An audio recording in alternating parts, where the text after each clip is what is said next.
ako sa nakalabay ng adlaw doon ay operation sa Santiago sa Norte, illegal mining niya. Unsay atong unsay atong mahimo ni Bert? Yeah, pagkabati na ako, lumikan kay nako lamang attention, labi na ako kay chairman ko sa information. So mo na deliver ko privilege speech para official siya nga action, dili pa personal, nga ma-verify siya kung unsa gyud katinuod ang information kung illegal mining ba or unsa gyud. Although di manggug kay nako masugok na din ha, kay nanon ko sa sika distrito. Pero sa ngalan nga nagpakabanata sa atong kinaiyahan, mo tong ako nang gipasibaw kay wa man gyud niabot ng mga official report dito man namo sa social media. So man we are calling the right agency unya ang amo pong department nga in charge sa quarry and mining operation o activities. So mo to ni kontak ko sa governor's office. So nagkandak naman sila investigation. So as formality mo tong ako na lang gi-deliver ang akong concern to sa amol atol sa among regular season kay kita mismo masakitan sab no kung nga na nakadaog labi na kung ako manggong nabasahan nga open pit mining. Kung sa initial nga dihang giparelieve na ang mga tao nga in charge pagapong adlaw atol sa among first budget hearing nasahiran ako nga kato nga area dili to ingon nga bukid. Riverbed to siya karabang suba. Suba siya unya naay mga sektor diha nga nanghangyo og kanang ilang mga ginagmay nga mga kwari-kwari. Pero wa na gitagaan og pagtugod sa gobernador kay ang mining og quarry sa probinsya dito man siya kuha og permit dinhi sa probinsya. So akong gipaklaro dito, gi-verify, definitely wala siya permit. Okay. Illegal siya. So karon kay naa na may agency ni ana kung kinsa ilang pailag kaso amo nang girespeto. Salamat sab kami kay even the governor siya mismo ni ingon man nga at least na-call atong attention para atong madisiplina kinsay atong mga in charge nganong wa to napugni. Although doon na yung mga series of consultation na kay kanadang nagpalibot ng lisod man ang area. Kung nga suno na unya di po ka basta-basta mo sugok-sugok na yung dapita kay na yung mga sektor din ha. So mo bitaw na nga netong nakalabay nga katuigan dihang apil pa na sa among kampanyahan at large pa mi. So doon na yung mga sektor ana nga nag-request of small scale mining.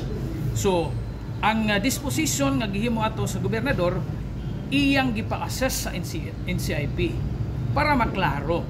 So definitely nagpagawa siya order na may order na wala sa ako ang at least maklaro gyud yun no pero pwede ra ninyo na for your kuan ba klaro gyud na dokumento nga nagpagawas og order ang gobernador kay siya may atong head no sa executive nga mo enforce. So naay order adto pang August.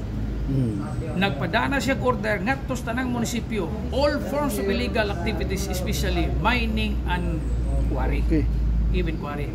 Maklaro ma-check man iyon na nga tanawan na dihang ultimong kabadbaran. Di ba? Kabadbaran ilado man na diha kanang suba diha kuhaanan man nagbalas. Kay siyempre na yung mga construction sa mga namang balaod po nga nagtugod na yung mga balaod ba nga na yung mga parameters.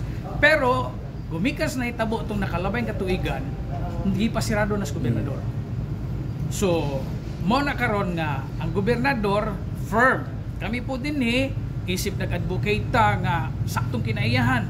Kaya nabay ako diastig pantes kinaiyahan na ito pang nanibya pa ako. Until now, mo na itong advokasya. Mo na nga ako ni-deliver ko privilege speech para mapasibaw nga concern sa na mo na. Although, kung naay nakalusot dito, kinsay mga responsable nga mga tao ni ato dapat sila po silutan kung gikinahanglan anyway na may NBI no di nat na maka-encroach na kay enforcement naman kung kinsay ilang nga nadakpan kay amo ang limitasyon as an aid of legislation unyang executive ni execute na sa ilang programa o sa ilang action i-relieve ang mga tao nga in charge pending investigation. So far mao nay akong mapaabot kay nag-schedule sab kami og series nga mga hearing samtang nagpaabot ta sa atong official report may mga ito na official report yun kung sa tinuod nga kahimtang ito. So So mo na atong gipaabot so far ug ang sunod nga mga lakas gobernador. Amo lang gipaabot nga we are condemning, gikondenar nato ang the highest form ni anang pagubas kinihan kami. Grabe na namong binadjitay para mapanalipdan nga atong kinaihan. Naapoy mga tao nga musaw-saw, naabay musuong dito, naagi magpahimos bitaw nga di magunahuna nga masakitan og madaot atong kinaihan. Kita mismo madamay baya nya unfair pod sa mga tao nga mga inosente. Labi na sa amo nga mga nag-advocates ba. Although nalay mga limitasyon nato kay di puta dali di man pwede nato istrapingon. Kung naay mga illegal ug adunay mga tao nga kay kung tanaw nato ang atong record sa atong prosecution, maklaro man nato nga daghan ang nangadakpan nga mga gagmay kana mga small scale. Naghangyo mo gana sila kung naay makita lagi ng mga sana usom na sa unang panahon biling-biling. Pero giaksyon na atong nakalabay pang nagani nag-entertain og minhanang bayan. Pero wa man na permitan definite ang atong leadership sa gobernador o sa Agusan del Norte ang bawal kung kinsay nakasupak silutan. Salamat kung may mutal. Ay, ato Juan, na imong na mention na ay mga pang-relief nga mga Juan, asa dapat ang mga opisina? Correct. Sa Provincial Environment and Natural Resources, mo nagipaabot na ko ang official nga mabitan mag-hearing me. Ipaabot na ko ang unsa ni ang official document. Although kagapong adlaw na nakoy natubang nga pagbisita nako sa ilang opisina nga nung girelieve siya mo na di ko na lang anlan kay unfair po kung mahimong inosente siya. Kung kinsa nadakpan kada bang kinahanglan ba karon social media karon na video na audio di ba? Kinang factual truthful kung ang tao for example si amigo si Juan doon na sa ebidensya nga mo ni siya ang atong tirahon. Di ba kadugan na nako sa radyo kana bang evidence based ba? Dili tong mag-speculate. Kay mahitabo ni anak karon ang mga inosente, mabito tong niyagak butong among mga kababayan nga, wa ra mo kahibaw anak, kay kung way mag-report nimo, bisa unsa ka mayong laki nimo kung way nag-report sa imong mga tauhan. Isa unsang organisasyon, di ito siya nangilkil na siya. Mahimong di makiangayon og unfair sa usa ka inosente, gawa siya nagbuhat sa ingon. So mao po na karon na may gitawag og due process. Kay klaro ba sa tong balaod, ikaw sige magtulog balaod di ba? No kada bang no person shall be deprived his life, liberty and property without due process of law. Diha man ang angkor.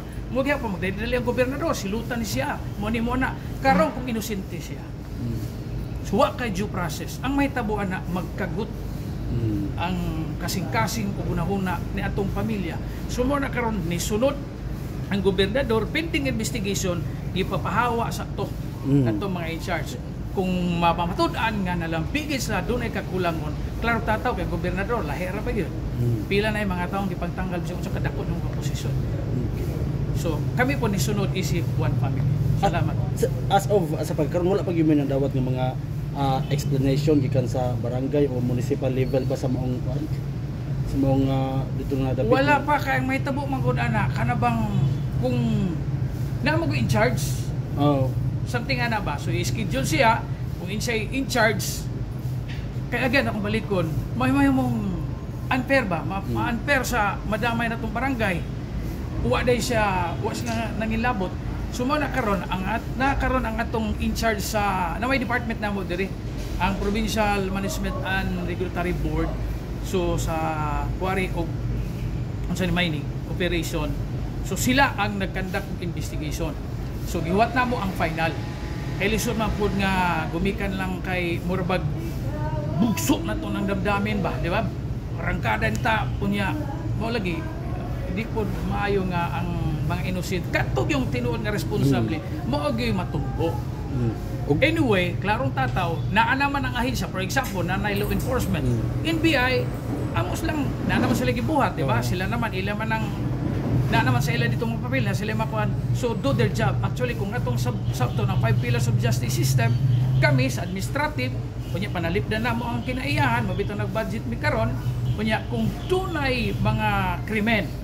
So na karon diha sa ahensya nga in charge kung sa atong korte aron sila masilutan. Okay. Ang session to sa budget hearing sa ato pa posible ba nga ato pong mahatagan po ni pagtagad yun dito sa maong mao na karon ang in charge na kaghapon pa amo nang gigisadaan nganong naamay nakasaka dito Dito ko na kadabang dito nakot ang ako attention. Pag ingon katong isa ka na relieve, sir, lisod mga sakaon. Musaka po ka dito, sir. Kung kaibaw lang mo, daghay mga sektor din ha nga isu pas ato. Okay. So nagkinahanglan siya saktong persa. Iko imo tanang i-report. Oh, So dito mo magpaliwanag sa gobernador, ka-under mo sa gobernador. Kaya ang gobernador, kaibaw mo, daghan na mga opisyal, dagko pang posisyon ipang tanggal. Di gino magpasamang-sama. Kaya tungod sa kadako siyang responsibilidad. Bisag ako. Kung nai akong tao di ay, kung way mo sumbong, naabay manigbas ito. Kung di mo sumbong, makasayod ka dili. Ang problema kay ang tao, ang interpretation dayon, awa ni kunayod si ana ba yan na. Pero mo na, we are appeal, taga-media ko, diha man akong profesyon. Kapag mahimo, gamito na to ang tanan ng mga pamaagi para makakuha tag ebidensya, para matumbok, bisag probable cause lang. Kadapang, di ba mo ba yan na? Doon na ba'y kalikunan nga magtumbok sa iya na naghimo siya og illegal, dapat mo siya manuwag. Kay luoy ba kung anong sabto tanaw na luoy na kaya itong ginayan, luoy na itong mga tao innocent. Salamat. Sa inyong pagkondena, pagpasalig na yung human sa pagkondena nyo the highest form nga pagkondena, namoy lakang yung himuon mahitungod ni Yang ipakuha na ako madokumento. Kunya, na may sa environment of laws, sumo na i-review, although iba pa misinterpret na po ni sa uban, mayroon na pagpuis, pasikat ko si Erwin. At least ako naghimo na kog lakang kung asar kutob ang mong limitasyon. For example, ano yung legislation na recommendation, although sa environment of laws man at least makakita lang tas mga gipangbuhat sa mga in charge. Para ma-evaluate na to, kung doon na ba sila kapalpakan, doon na sila kahuyangon, unsay appropriate sa ila nga tukbang asilot, ang lang po malupang. Okay. Pero atong klaro na, ato siya, di ito siya booking nga giguba. Kung initial akong gisusig hapon. Ang ingon nila, reverbed to sir. Mo bito gi-applyan og mga kware. Kay mamayan pong di makiangayon nga mura bag idako ang bitaw tan-aw na adako na may imposible man kayo kung may ning booking giguba to siya. Imposible man kay di magreklamo ang mga barangay. Actually, today siya, usat to siya kasuba, na ako lagi, kinilagay, mangita yung mga pamaagi para makasapi. Pero kung illegal to, manubag sila. Balik ko na, ang iPod silang manubag. Okay, mo na ipagpasalig na to. Huwag na ay I love yung pasalig. Kay, magkuhan kita. Di mo ko, kini siya is issue og sensitive kaayo. Kung unsay, dili pasalig, muingon lang ta nga, mo assure ta kung doon na illegal, angay. Ay, manubag. Anak. Okay. Daghang salamat, Lord. Salamat.